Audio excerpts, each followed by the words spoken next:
Look at anyone who's actually winning right now. They're weird, and I don't mean a little different. I mean they act in ways that don't fully make sense at first. They talk different, they react different, they don't follow the same patterns as everyone else, and because of that, you remember them. So let me ask you something. If the people who stand out are weird, why are you trying so hard to be normal? The real truth about normal is that normal feels safe. That's why most people choose it. You say what people expect, you act how people expect, you avoid anything that might make things awkward. And on the surface, that works. You fit in, you don't get judged as much, you move through situations smoothly.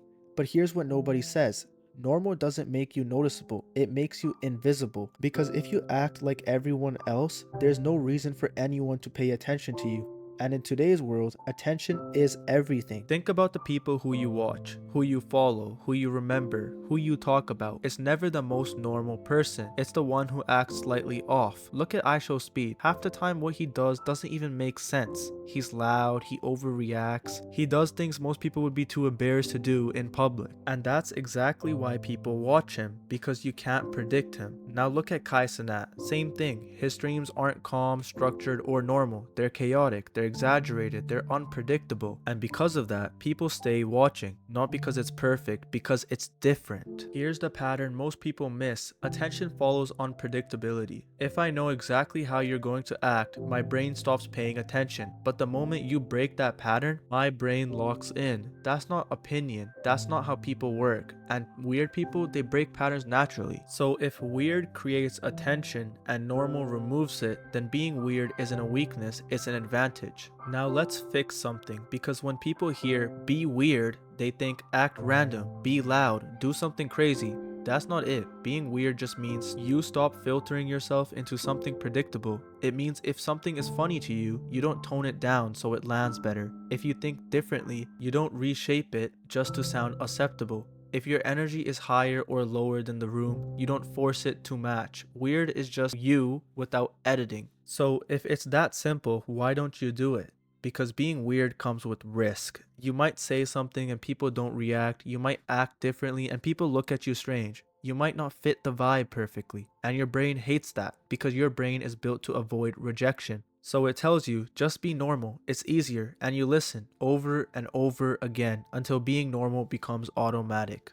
But here's the part you don't realize. Every time you choose safe over real, you lose something. You lose personality, you lose expression, you lose the parts of you that actually stand out. And after a while, you don't even know what your unfiltered self looks like anymore. You just know how to act. Think about being in a group conversation. There's always that one person who says the right things. They agree, they respond smoothly, they don't disrupt anything. And then there's that one person, the one who says something slightly off, the one who changes the direction of the conversation, the one who makes people pause for a second. Who do you remember? Not the perfect one, the real one. Now here's where it gets deeper. Weird people don't just get attention, they build identity because they don't constantly adjust themselves to fit every situation. They actually figure out who they are. They know what they like, they know how they think, they know what they stand on, and that gives them something normal people don't have: direction. Normal people follow, weird people create.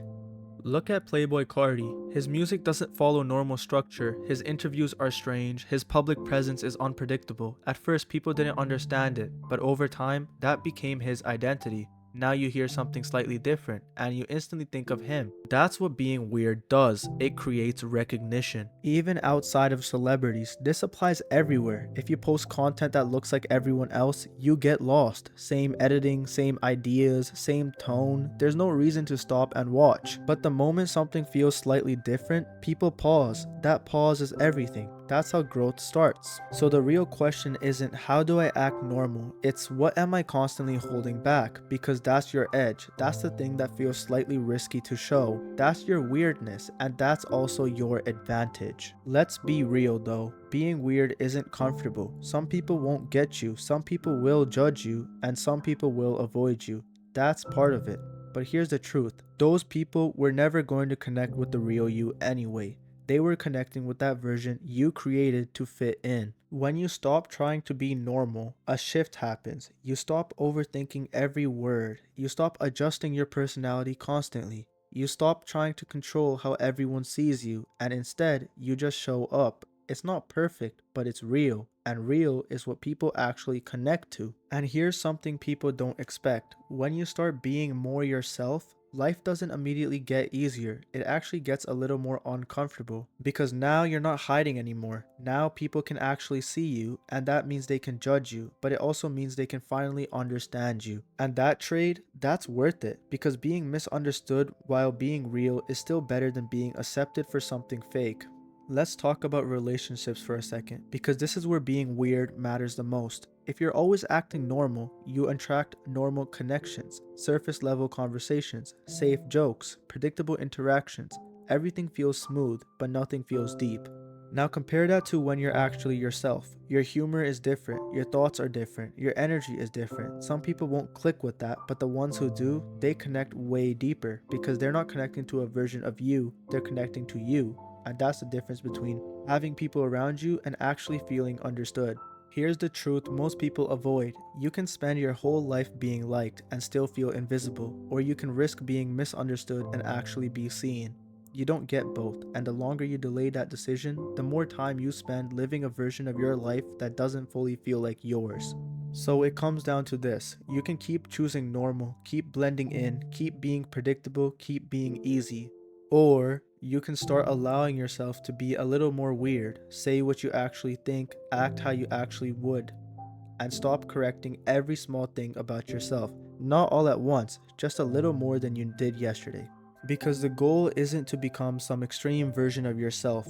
The goal is to stop holding back the version that already exists. And yeah, it's going to feel uncomfortable, but that discomfort, that's where your real personality is. That's where your real connections come from. That's where your real opportunities start. And if this hits you, don't just nod your head and move on. Actually notice where you're holding back, in conversations, in how you act, in what you say, because that's where it starts. Not some big change, just small moments where you choose to be a little more real than you were before. And if you've been feeling like you don't fully fit in, good. You're not supposed to. You're supposed to stand out in a way that actually feels like you. So don't rush to fix that. Use it. If you made it this far, I appreciate you. And if this made you think even a little differently, leave a like, subscribe, do whatever you do. But more importantly, pay attention to yourself this week. Not how people expect you to act, but how you usually want to. I'll see you in the next one.